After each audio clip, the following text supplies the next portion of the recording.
Hey, what is up guys? Welcome to Bike Lover Bachelor. Welcome to another new video. আশা করি আজকে চুলটা কোনোরকম ঠিকঠাক আছে, কারণ আজকে হেলমেট দিয়ে খুব বেশিক্ষণ ছিলাম না, বাসা থেকে জাস্ট এই পর্যন্ত আসলাম হাফ কিলোমিটারের মতো। আজকে আমি আপনাদেরকে একটা বাইক দেখাবো, যে বাইকটাতে টোরিংয়ের জন্য অনেকগুলো অ্যাক্সেসরিজ ইনস্টল করা, মানে টোরিংয়ের জন্য বেসিক্যালি যে অ্যাক্সেসরিজগুলো হেল্প করে ওইসব অ্যাক্সেসরিজ ইনস্টল করা। অ্যান্ড এই বাইকটা হচ্ছে আমাদের এফ রনি ভাইয়ের, ফাইমোসেন রনি ভাই, যিনি 64 ডিস্ট্রিক্ট ট্যুর দিতেছেন ওনার ওয়াইফ আর ওনার বাচ্চা নিয়ে ফুল ফ্যামিলি এই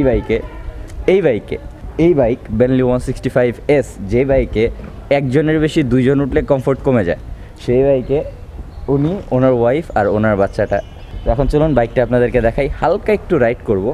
বাইকটা অনেকটাই হেভি হয়ে আছে। সো এই বাইকের একটা টেস্ট রাইড রিভিউ আমার চ্যানেলে ছিল, হয়তো আপনারা আগেই দেখেছেন। বাইকটা সম্পর্কে বিস্তারিত জানতে বাইকটার ব্যাপারে অনেকগুলো ভিডিও আছে আমার চ্যানেলে, সেগুলো আপনারা দেখতে পারেন। অ্যান্ড আজকে বেসিক্যালি এই মডিফিকেশনগুলো নিয়ে কথা বলবো, যে টোরিংয়ের জন্য কী কী অ্যাক্সেসরিজ আপনার বাইকে ইনস্টল করলে আপনার টোরিংয়ের জন্য হেল্প হবে। Keep watching. সো গাইস, এই হচ্ছে বাইকটা এখন এখানে। বাইকটা প্রচুর ময়লা হয়ে আছে। টুরিং বাইকের এই হচ্ছে একটা লক্ষণ, ট্যুর করে যে বাইকগুলো, ওই বাইকগুলো অল টাইম ময়লা হয়ে থাকে। অ্যান্ড টোরিং মডিফিকেশনের কথা যদি বলি, তাহলে সর্বপ্রথম এখানে নাকাল গার্ড লাগানো আছে। এই নাকাল গার্ডটা আপনার হাতকে শৈত্যপ্রবাহের হাত থেকে বাঁচাবে, মানে শীতের সময় যদি ট্যুর করেন তাহলে এটা খুবই উপকারী একটা জিনিস।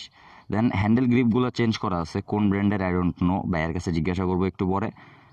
এই গ্রিপগুলা আপনার হাতকে কমফোর্ট দেবে অনেকটাই।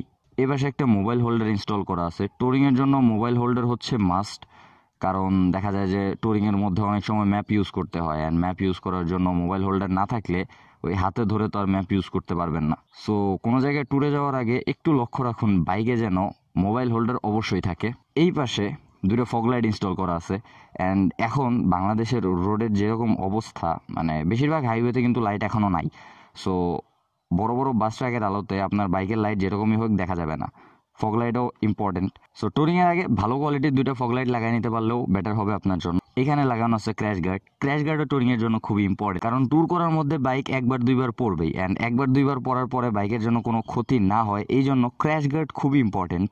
এই পেছনের দুই পাশে দুইটা ব্যাগকে বলা হয় স্যাডেল ব্যাগ, অ্যান্ড এটাকে বলা হয় টপ বক্সটা হাতে বানানো, কারণ বাংলাদেশে ওই টাইপের টপ বক্স পাওয়া যায় না যেগুলা টোরিংয়ের জন্য দরকার।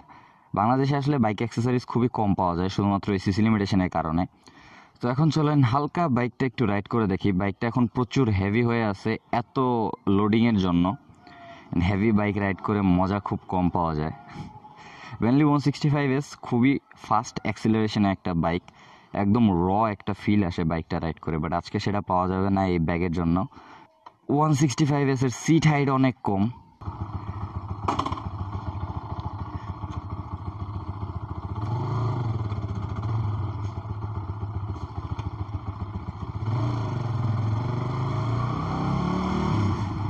কালকে রাত্রে ওনারা আসছেন আমাদের এখানে, অ্যান্ড কালকে রাত্রের থেকে যে কয়জন লোক ওনাদেরকে দেখছে সবাই শুধুমাত্র এটাই জিজ্ঞাসা করছে যে এই বাইকে তিনজন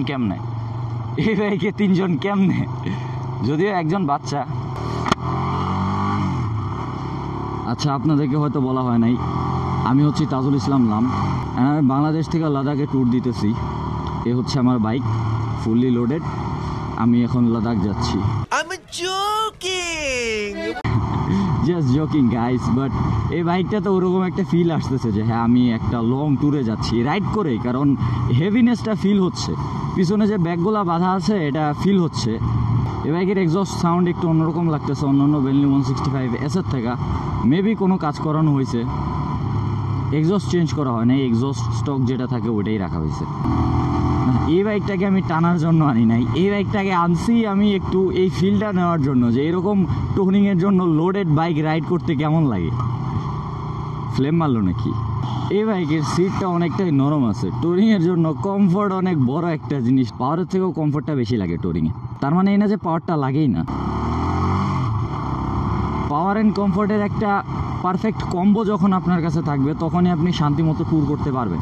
অ্যান্ড এটা সিঙ্গেল রাইডের জন্য পাওয়ার অ্যান্ড কমফোর্টের একটা পারফেক্ট কম্বো, বাট যখন আপনি পিলিয়ন সহ রাইড করবেন তখন এটা আর এতটা বেশি কমফোর্টেবল না।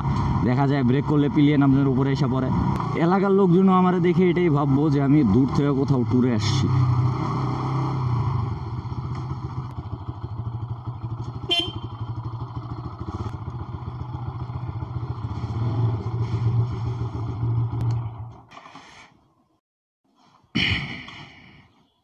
হচ্ছে বাইক। একটা জিনিস যেটা আমার আগে বলতে মনে ছিল না, এটার পিলিয়ন সিট হচ্ছে এই পর্যন্ত, এটাকে এক্সটেন্ড করা হয়েছে এই পর্যন্ত, এই জন্য এখানে টপ বক্সও লাগানো যায় অ্যান্ড পিলিয়ন সিটটাও একটু বড় হয়েছে, যার কারণে পিলিয়ন শান্তি মতো বসতে পারে। স্টক বাইকে পিলিয়ন শান্তি মতো বসতে পারে না।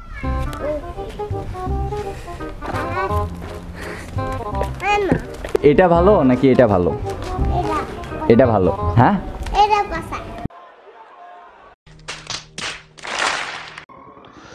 এই হচ্ছে রনি ভাইয়ের ফ্যামিলি। আজকে আমাদের ফার্স্ট স্পট হচ্ছে আমাদের স্কুলের পাশে একটা মসজিদ আছে, ধনবাড়ি নওয়াব শাহী জামে মসজিদ নামে পরিচিত, যেটা ওইটাতে একটু এনাদেরকে নিয়ে যাব। এর আগের বার যখন মাহি ভাইকে নিয়ে আসছিলাম তখনও কনস্ট্রাকশনের কাজ চললো, এখনও কাজই চলতেছে। এখন ভাইয়ারা করবে ব্রেকফাস্ট, অ্যান্ড ব্রেকফাস্টের পরে ওনারা আবার চলে যাবে জামালপুরের দিকে, ওইখান থেকে গান্ধী আশ্রম ঘুরে তারপরে আসবে আবার 201 গম্বুজ মসজিদের দিকে। অ্যান্ড এই রোডটা আপনারা এই 4 সপ্তাহে 4 বার দেখতেছেন, এই জন্য আর মোটো ব্লগ করলাম না আসতে আসতে। এখানে হচ্ছে আমাদের ফাহিম হোসেন রনি ভাই। অ্যান্ড আজকে আমরা আসলে ভুলে গেছি যে 21শে ফেব্রুয়ারি বন্ধের দিন, আজকে শুক্রবার না হলেও শুক্রবার। ওই যে ভিড়ের অবস্থা দেখা যাচ্ছে, ওই দিক দিয়ে লোকজন, এদিক দিয়ে লোকজন, মোটামুটি শুক্রবারের মতোই ভিড় হয়ে গেছে। তো ভাইয়া আপনার ট্যুরের কয়দিন গেল অ্যান্ড কয়টা ডিস্ট্রিক্ট শেষ হয়েছে? আমার ট্যুরের টোটাল হচ্ছে আজকে 7ম দিন, টোটাল শেষ হয়েছে 16টা, আজকেরটা নিয়ে টাঙ্গাইল নিয়ে। সো আজকে ইচ্ছা আছে বগুড়া পর্যন্ত যাওয়ার, তো বাদবাকির আল্লাহ ভরসা, কোনো প্রেশার নাই, কোনো কিছু নাই, নর্মালি রাইড করতেছি, এটা হচ্ছে মেন বিষয়। ঠিক আছে, সবাই আসে, আমি সবাইকে শুধু জিজ্ঞাসা করি ভাই কয়দিন গেছে, কয়টা জ্বালা হয়েছে, এই পর্যন্ত আমি আর যাইতে পারি না, এই গরিবেরও দিন আসবে। এই হচ্ছে আমাদের বাইক অ্যান্ড এই হচ্ছে মসজিদে আসা লোকজনের অবস্থা। কিন্তু ঘুরতে আসাটা অপরাধ না, আমরা ওইখানে ঘুরতেই আসছি। এই হচ্ছে ভাইয়ার ওয়াইফ আর এই হচ্ছে বাবাই। সকালে তো ওকে দেখছেনি। এই ভাঙা রাস্তাটুকু একটু অসুবিধা হবে ওনাদের। আপনাদেরকে আর না নামাই বাইক থেকে। ও ভাই যাও গা তাহলে, আইসো আবার। হ্যাঁ, আবার ঘুরতে আইসো। Tata tata. ঠিক আছে ভাই, ঠিক আছে, আসেন। গাইস ওনাদেরকে বিদায় দিয়ে চলে আসছি, এখন আমি চলে যেতেছি আবার বাসার দিকে। আমার বাসা হচ্ছে 201 গম্বুজ মসজিদ থেকে উল্টা দিকে। এখন বাড়িতে গেলে সোজা হবে এই রোড দিয়ে, বাট এই রোডটা প্রচুর ভাঙা। ওকে, সো ভিডিওটা এখানেই শেষ। দেখা হবে এর পরে ভিডিওতে অন্য কোনো বাইকে অথবা অন্য কোনো ট্যুরিস্টের সাথে অথবা নিজেই অন্য কোনো ট্যুরে। ততদিন পর্যন্ত wear helmet, ride safe and keep watching bike lover bachelor. Thank you.